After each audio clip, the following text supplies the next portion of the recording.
बच्चों आ जाओ सुनते हैं। एक और नई कहानी। गांव में भीषण गर्मी पड़ रही थी और बिजली कई दिनों से गायब थी। ऐसे में गांव वाले परेशान हो गए थे। टुनटुन अम्मा गर्मी से बेहाल होकर तालाब के किनारे पेड़ की छाया में तंबू लगाकर रहने का फैसला करती है। इसके लिए वह घोचू से तंबू लगाने का सामान मंगवाती है। लेकिन जब वह वहां पहुंचती है तो देखती है कि चुन्नी पहले ही वहां तंबू लगाकर बैठ चुकी है। दोनों औरतों में पेड़ की छाया वाली जगह को लेकर झगड़ा शुरू हो जाता है। चुन्नी अपने तंबू के साथ वहां रह रही होती है और उसके पास 2 बच्चे भी आ जाते हैं, जिन्हें एक गांव वाले सुखी छोड़कर जाता है।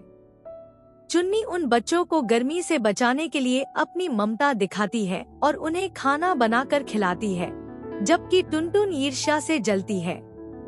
वह चुन्नी पर आरोप लगाती है कि उसकी माचिस चोरी हो गई, जबकि असल में 2 लकड़हारे वह माचिस चुरा लेते हैं ताकि टुनटुन थोड़ी देर के लिए वहां से चली जाए और वे पेड़ की बड़ी डाली काट सकें, जो उनके जानवरों के लिए चारा थी। जब टुनटुन गांव से माचिस लेने जाती है, तभी लकड़हारे पेड़ की डाली काट देते हैं और वह डाली उसके तंबू पर गिर जाती है। सौभाग्य से टुनटुन उस वक्त तंबू में नहीं होती, लेकिन वापस आकर वह बहुत गुस्से में लकड़हारों को डांटती है। चुन्नी भी उसे समझाती है कि अगर वह स्वार्थी न होती और दूसरों को जगह देती तो यह दुर्घटना टल सकती थी। तब टुनटुन को अपनी गलती का एहसास होता है। कहानी के अंत में टुनटुन को समझ आता है कि पेड़ कितने जरूरी हैं। वह पेड़ काटने से हुए नुकसान को देखती है और खुद पेड़ लगाने का संकल्प लेती है।